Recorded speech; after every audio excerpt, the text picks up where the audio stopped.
بود نبود پادشاهی بود. در آشخانه این پادشاه موشکی زندگی میکرد. گربه که در همین جا زندگی میکرد دایم در قصد داشتن موشک بود، اما موشک خیلی چالاک بود. باری هنگامی که گربه میخواست موشک را داشته خورد، آشپز پادشاه بچه حلیم و بی آزار دید که گربه موشک را داشته نیست. با کله گربه با کفگیر باب کرده یک توفر آورد. گربه گریخت و به نزد پادشاه آمده شکایت آمیز میاو میاو میکرد. اگر معجزه‌ای رخ میداد و من زبان تو را میدانستم، میفهمیدم که چی میگویی، کی تو را آزار داد، جزایش را میدادم، گفت پادشاه. و در همین وقت از کجای عجوز کمپیری پیدا شد. علاج این کار آسان. انا این ماهی را پخته، اولین لقمه اش را خوری، زبان تمام جانذات عالم را میفهمی. لیکن این ماهی قیمت می ایستد، یک خلطه طلا. این ماهیت بدبوی. لیکن دانستن زبان حیوانات و نباتات خیلی عجیب. من زورترین شاه عالم می شوم. شاه به عوض ماهی یک خلطه طلا به کمپیر داد و کمپیر غیب زد. شاه زود آشپز بچه را جیغ زد. ای ناشد، اینجا بیا. این ماهی را زود بپز، لیکن اگر یگان پاره به دهانت انداختی مردی. سرت را از تنت جدا میکنم، فهمیدی؟ آشپز بچه ماهی را پخت. ماهی خیلی بوی خوش و با لذت داشت و آشپز بچه بسیار میخواست که آن را چشیده بیند. آخر نچشم از کجا میفهمم که شور است یا بی نمک؟ آشپز بچه طاقت نکرد و یک پاره خردک ماهی را برید و به دهانش انداخت. آه چقدر بامزه! و عطسه زد. سلامت باش آشنا، آوازکی را شنید آشپز بچه. رحمت، ولی تو کیستی؟ من موشک، دوست قدردانی تو. مگر تو گپ میزنی؟ این ماهی سحرناک است. اما چرا شاه نمیخواهد که من آن را بخورم؟ آشپز، ماهی کنی؟ صدای شاه شنیده شد. انا ماهی، شاه بزرگ. آشپز بچه ماهی را به نزد شاه آورد. شاه از ماهی پاره کلانی را گزید و دید که کسی یک پاره که خورد ماهی را بریده است. زود آشپز بچه را جیغ زد. آشپز، اینجا بیا. پدر لعنت، ماهی را تو خوردی؟ گفته بودم که نخور. جلاد، سرش را از تنش جدا کن.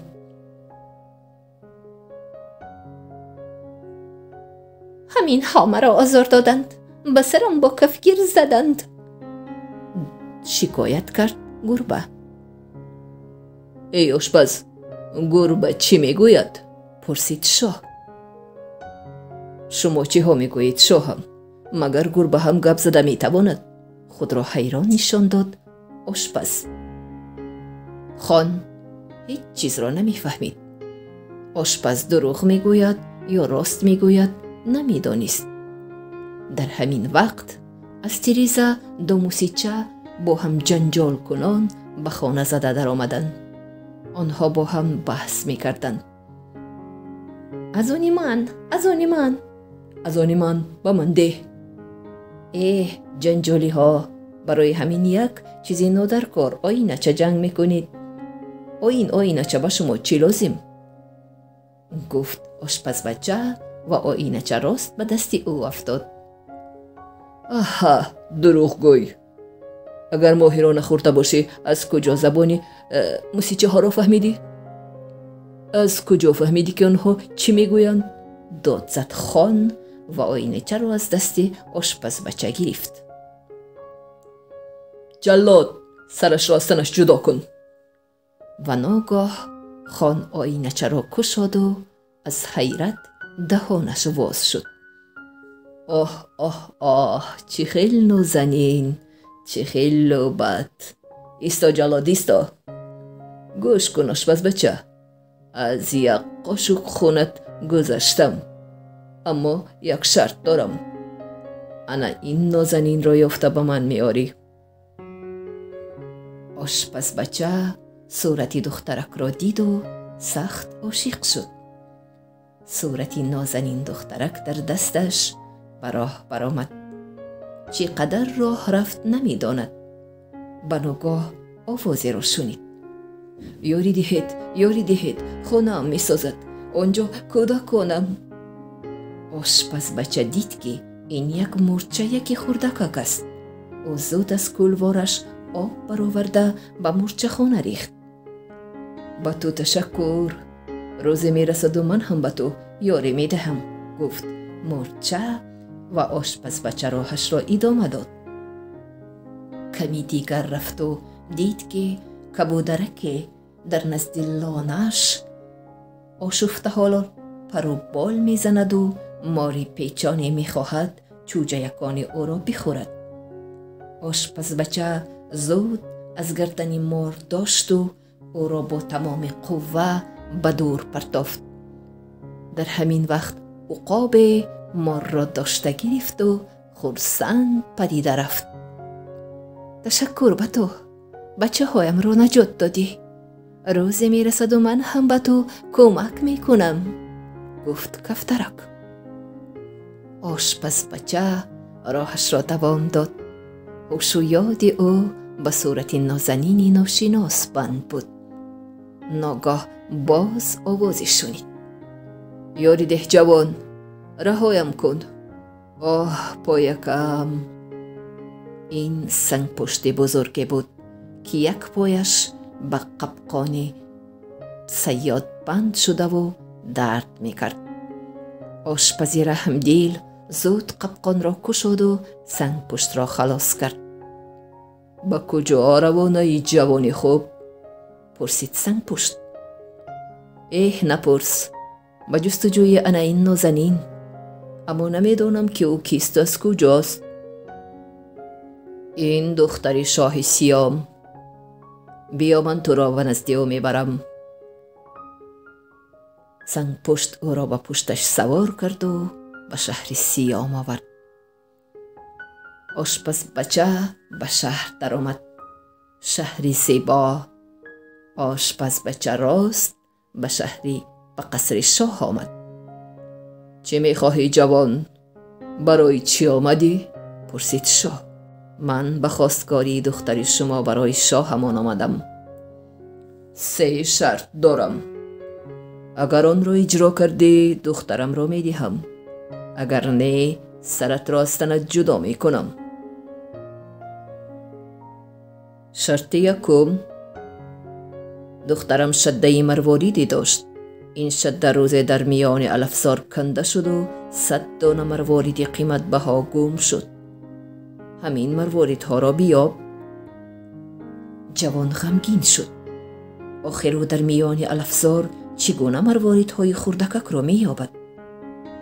تمامی جا را کافت. اقلا 1 دانه مروارید هم نیافت. نازنین زیبا در این لحظه او را از تیریزه قصر نظاره میکرد. زیق نشو، من به تو یاری میدهم. آوازی را شنید جوان. این مورچه یک بود. در یک چشم زدن مورچه های بسیار جمع شدند و به مروارید کابی در آمدند و در یک آن تمامی 100 دانه مروارید را جمع کرده به جوان دادند. جوانی آشپز شاد و خرسند به نزد شاه آمد. شرطتان اجرا شد شاه. 100 دانه مروارید.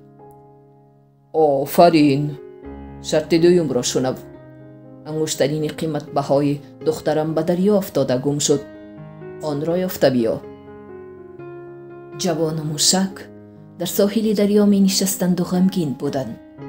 موشک از آب می ترسید. جوان هم شناوری را نمی توانست. من به تو کمک می کنم. از آب سنگ پشت آشنا بیرون آمد. زیق نشو. آن انگشتری که تو می کابی. آشپز بچه خرسند شد و به سنگ پشت رحمت گفت. شاه انگشتری را گرفت و گفت آفرین. یک شرط دیگر ماند.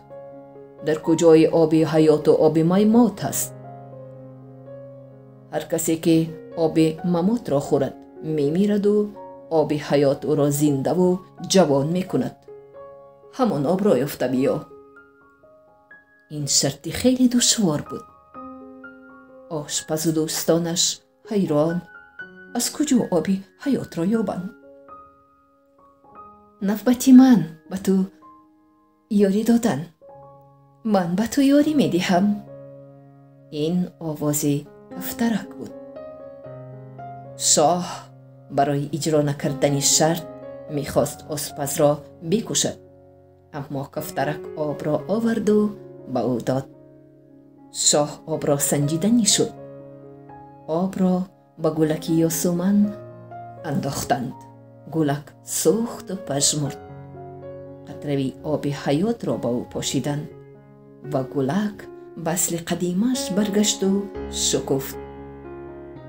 شاه به قولش استوار بود. او دخترش را به آشپز بچه داد. دخترم حق و حلال تو.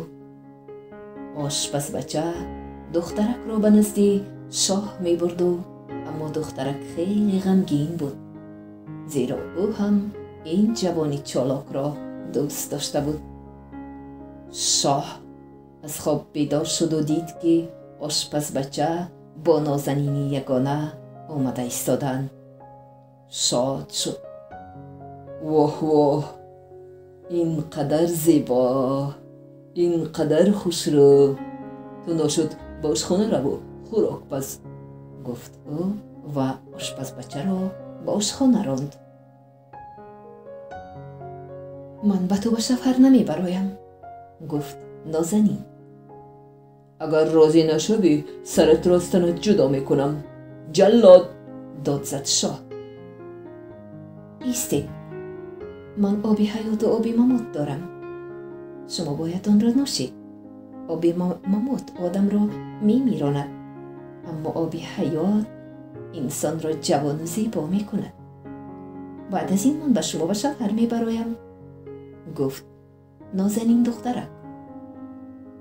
آشپز، داد زد شاه. اینجا بیا، باز مرا فریب دادنی نباشید شما. شاه آشپز را مجبور کرده با او آبی ممات را نوشاند. آشپز بچه آب را نوشید و مرده به زمین افتاد. با او آبی حیات را نوشاندند.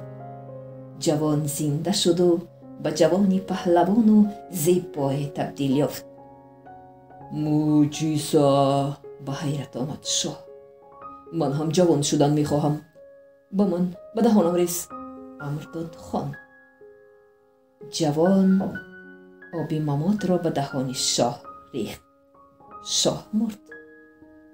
او را زنده نکن، از او خلاص می شویم، گفت نازنین.